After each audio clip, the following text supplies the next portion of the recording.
FM and HD1.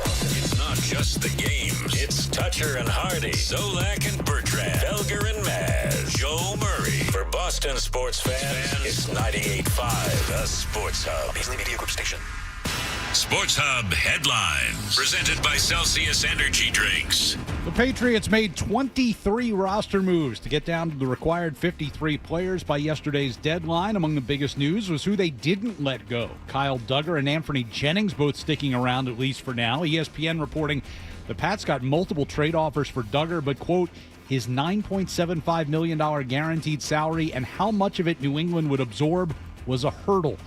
The initial 53-man roster includes 8 wide receivers. 2022 first-round pick Cole Strange, one of the players released yesterday. Jalen Polk, Jelani Tavai, both placed on IR. Polk out for the season. Tavai designated to return. Cowboys coach Brian Schottenheimer said yesterday Micah Parsons' latest MRI on his back is clean and he's been medically cleared. Parsons has missed all of the preseason because of that back injury amid a contract impasse with the team. Saints named Spencer Rattler as their starting quarterback. Lucas Giolito pitched 8 scoreless innings, struck out 8. Red Sox beat Baltimore last night 5-0. Brian Bale will get the start in Game 3 of that 4-game series tonight. Major League Baseball put out its 2026 schedule yesterday. Sox open the season March 26th at Cincinnati. Home opener Friday, April 3rd against the Padres. And Texas Rangers pitcher Nathan Eovaldi likely done for the season after being diagnosed with a strained rotator cuff. Headlines brought to you by the McGovern Automotive Group. McGovern and 98.5 The Sports Hub are giving away a brand new Ford F-150. For more info on how to enter, follow 98.5 The Sports Hub and McGovern Auto Group on Instagram. Complete rules and details at 98.5thesportshub.com. I'm Ryan Johnston on 98.5 The Sports Hub, Boston's home for sports. More headlines in around 30 minutes. New England plays here.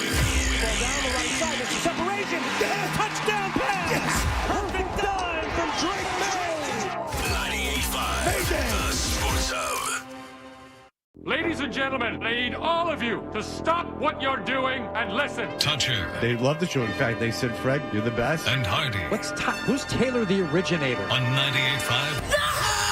Hello. Hey there. Aloha. How are we doing? What? I'm an animal. Can we use this for the radio? No, Nick, with your drinking at noon on Monday. Well, I tell her the truth, I miss booty. That problem is too large for the starch. You know how I feel about clowns on morning shows? I'm just saying, hello. Toucher and Hardy. Watch Daddy and Uncle Freddie. Knocking back. 25 glasses of soda. Having some fun. On 98.5 The Sports Hub. Let's go. Keep your distance. I don't think anything works harder than his cholesterol. I've never watched this.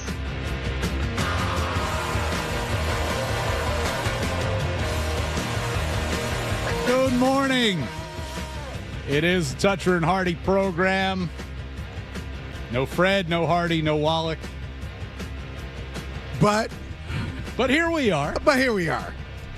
Ryan Johnson, Listen anyway. joined today by the one and only Michael Holley. We do have the rest of the crew is all working hard today. Adam 12, That's all we need. Good man. morning. That's Ryan all Beaton, we need. Nick Gemelli. So, I mean, really, what do the other three even do here?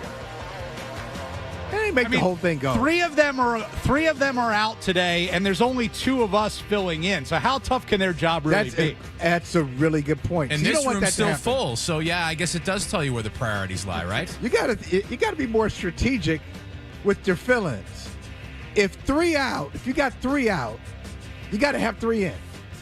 Management will look at it and say, "Wait a minute, you have 3 out, you got 2 in." Oh, yeah. What do we, Oh, yeah, they will. I know they will. You think I'm joking? Oh, I don't. Not at all. You always 12. You always should have. Just get those numbers. Get those numbers right. As a matter of fact, you put in 4, 3 out, 4 in. Right. Like you Just too much. You just don't understand. Can't put this all on one person's You don't shoulders. understand the nuances, the sophistication involved. We got to have more people to make this whole operation go. That was a strategy of mine for many years. As before I started doing the Bruins full time, was my old radio station. I kind of, was involved in a lot of the operations and how things work behind the scenes and all that. And my boss was always like, "Oh, you need to teach more people to do this." I'm like, No. Number one, no, because when they screw up, I'm the one who gets the phone call who now has to try and fix whatever they screwed up. Number two is that makes me potentially replaceable. Right. So if I know how to do everything and nobody else does, you can't get rid of me. Do you remember this thing a while ago? It wasn't that long ago, but it was way back when Ryan Tannehill was the quarterback of the Tennessee Titans. And they draft Malik Willis. And somebody asked Tannehill, "Hey, are you going to mentor him?" And Tannehill was honest, and people beat him up for it. He was like, "Well, no. No, it's competition. I'm not going to mentor him. I mean, look, he can watch, but we're fighting for a job here." And like most people will look at it that way if they're thinking about themselves. When it comes to sports, oh, come on. They drafted a young guy. Are you going to be so selfish? Right. You're going to be so selfish and just keep all the information to yourself. He takes my job. Where's my money going? So the Patriots and most team operations are like this, but with the Patriots, when you walk into the building, so you walk in, you go into the parking lot, and you walk in, the first office you see is the head coach's office. So first floor head coach's office. Right above the head coach, right above that first floor, is the personnel department. So players walk in every day knowing, on this floor, I'm doing business today. But right above me, there are scouts who are having these long meetings about how to replace my ass. Right. So wait a minute. No, I'm not okay with it. Can we find somebody who can do what he does cheaper? Oh, yeah, exactly. And they do it. They all these teams, they put it on the board. So it's not just, hey, who's coming out in 2026? It's who's coming out in 2026? How do they fit on our team? And who are they going to replace? Right. And so that's happening. I don't want to help the guy. I mean, working with my friend Mike Flynn over the years, when it would come around draft time, like he hated the draft, hated it, and not just because they draft any centers, not just because it's boring and all that. It's like right. Every April you'd have to worry about you were about to get replaced. Right. How many, are they going to draft a guy at my position and I'm going to be on the street? Yeah, So this is crazy. This had nothing to do with my ability at all. But way back in the day, I was on a celebrity basketball team coached by Larry Bird. Okay. So I could say I played for Larry Bird. Right. Honestly, I played. Larry Bird looked down the bench and said, "Michael, go in." Okay. That is my career highlight. Larry Bird knew my name and said, "Go into the game." But on that team, in that game, had a couple of Patriots were there. This is how long ago it was. I think Kevin Falk was on the team. I think Bobby Hamilton. Okay. D tackle, DN, Bobby Hamilton was on the team. So it was like the day of the draft. I remember we played at Northeastern Matthews Arena, whatever it was. So after the game, he was like, "Yeah, you hear anything about the draft?" I said, "Yeah, I did." Who'd we draft? I said, "A defensive tackle." Start packing. He goes, so how good is he? I said, "Well, they took him 6th overall. This guy, Richard Seymour, I mean, he was their first round pick. He's all right. How many sacks do you have? Not many. Okay. Yeah. Play DN and D tackle. Do you have versatility like Coach likes? I said, "Yeah, he actually does." All right. And just like, why am I the one telling him this? Big Bobby Hamilton, it's the last thing he wanted to hear. But you're right. Why are you telling him this? Because the team doesn't call you to say, "Hey, we just drafted the guy who's going to replace you." But he shouldn't have asked me. Don't ask me. Right. Don't ask me this. I'll have to tell you. Well, you truth. were basketball teammates. He figured you'd shoot straight with him. You're like, "Yeah, this guy any good?" I'd love to tell you he sucks, Bobby, but they did take him with their first round pick. Now that doesn't mean anything for these Patriots right in the late 2020s, but back in the day, they actually used to make draft picks who were good. Yeah, hell, now, you get drafted by the Patriots, good chance you're out of a job in a year. Exactly. Drafted by the Patriots. Most of the 2024 draft class gone. Yeah. 2024, 2022. I know we'll talk about that later, but yeah, it's too tragic to talk about these things at 6 o'clock in the morning. Well, it's good to be here this morning. Good to see the building is still here. There was a little incident here yesterday. I watching Felger and Maz yesterday afternoon, and sometime in the last half hour, Felger just kind of stops and goes, "Is the fire alarm going off?" He's asking Jimmy Stewart, "Jimmy, is the fire alarm going off?" Yeah, the fire alarm's going off, but we're staying.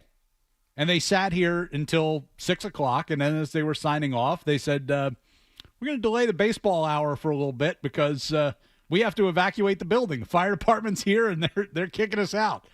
And for, I think it was like 40 minutes or something like that, they had to evacuate the building last night. Right. And there was an actual, there was actual smoke and all that. And from what some of the people who were here told us, it may have had to do, if you were listening early yesterday morning, Fred mentioned there's an elevator that he's gotten on a couple of times recently that has seemed to malfunction. Oh, come on. And it might have been connected to that. So this elevator is malfunctioning so much that fires start. Or at least there was smoke indicating smoke. That if there was not a fire, there was about to be a fire. It was coming soon. Yeah. So a couple of things on this, RJ. One, what is it?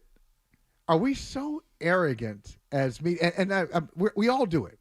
As media people, I don't know if it's arrogance or tunnel vision, we get so wrapped up in what we're doing when the red light is on for a camera, a microphone, whatever, we think anything that happens doesn't really apply to us. Right. I would have done the same thing. So I'm just saying. You're talking about like just stay on the air, like fire alarms going off. It can't really. Yeah. No. That's just that's a malfunction. That's some test they're doing. They don't mean that for on-air people. And we just keep going. I will say this: it's not. You're right, which is once you're on the air live, like you don't. Yeah, you just don't stop. The world. Hey, listen, anything going on out there, we can talk about it, but we can't respond to things the same way other people respond. But have you ever been, say, in like a hotel room and the fire alarm goes off? Yeah. And then you have to make that decision, like, is this real? Am I really walking outside right now, or am I just going to stay here and hope for the best? Depends on who you're with. Because it's all exposed in, isn't it? I'll tell you a quick story. You're going back to the broadcaster thing about being in an emergency. My first radio job out of college, I worked for a station, this little station out in the middle of nowhere in North Dakota for close to 2 years. I was kind of honing my play-by-play skills while I was out there. And I would also have to do, as a producer and a board op, and you have to do all kinds of, extra things. And one of the extra things that I had to do was Sunday afternoons I would come in and just run the board. And we used to carry Minnesota Twins games and Timberwolves games when Grandy was the broadcaster for the T-Wolves. I heard him before he ever got here.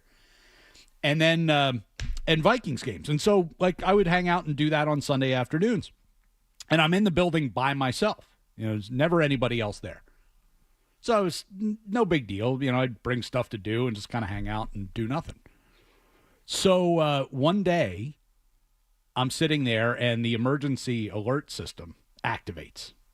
And it's a tornado warning.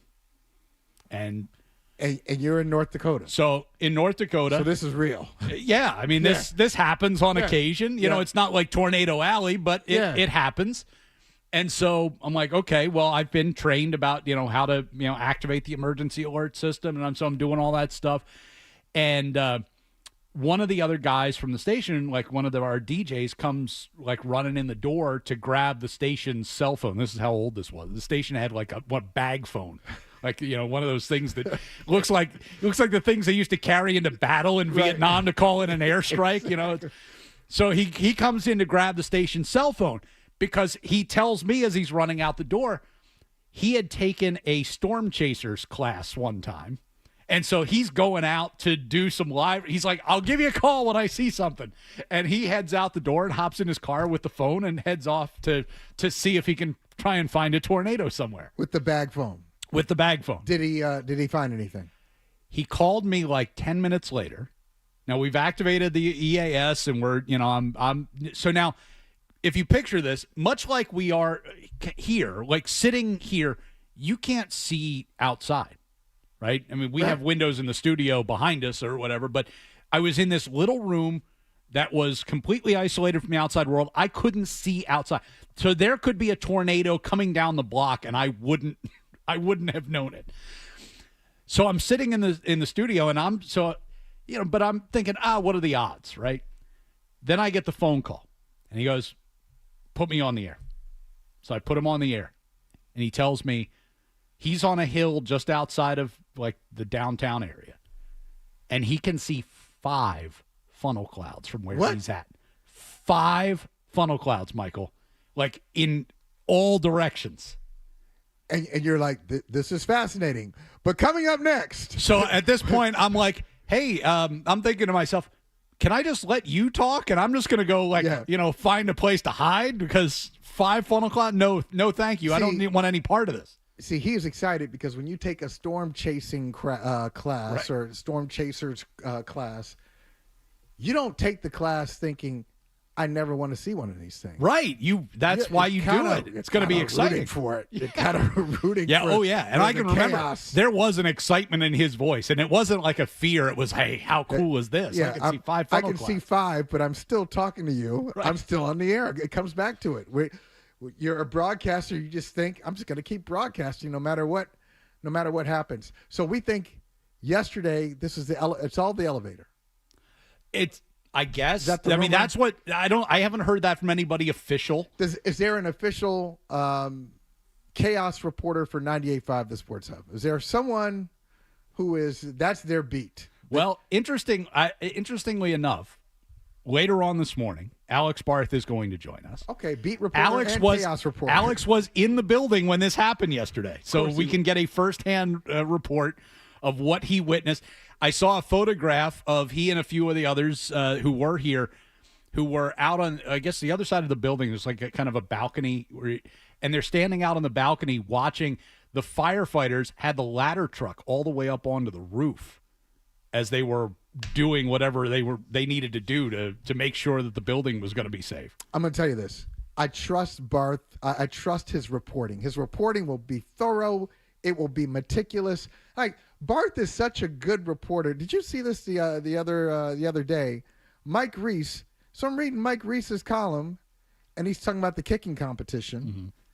And he says, according to numbers from 98.5, the Sports Hub's Alex Barth. I'm like, wait a minute. Okay. Now, you guys are both reporting.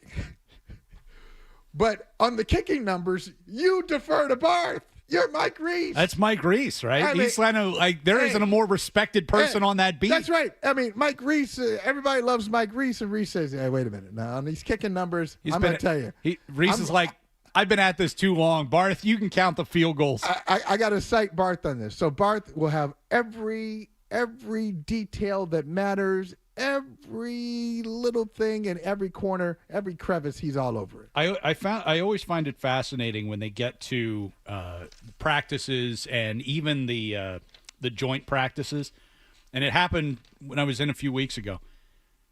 There's like, you see, tweets from all the different reporters that are there, and it's like, here's Drake May's numbers for the day, and everybody's got them different. Right. It's like, this guy's got him 7 for 12. This guy's got him he's 9 for 14. It's like, wait a minute, how are we getting the attempts different? Yeah, the completions are different. I understand. It's like, maybe if we're keeping track of yardage, there might be, little, maybe you give them an extra yard here, take an extra one away here.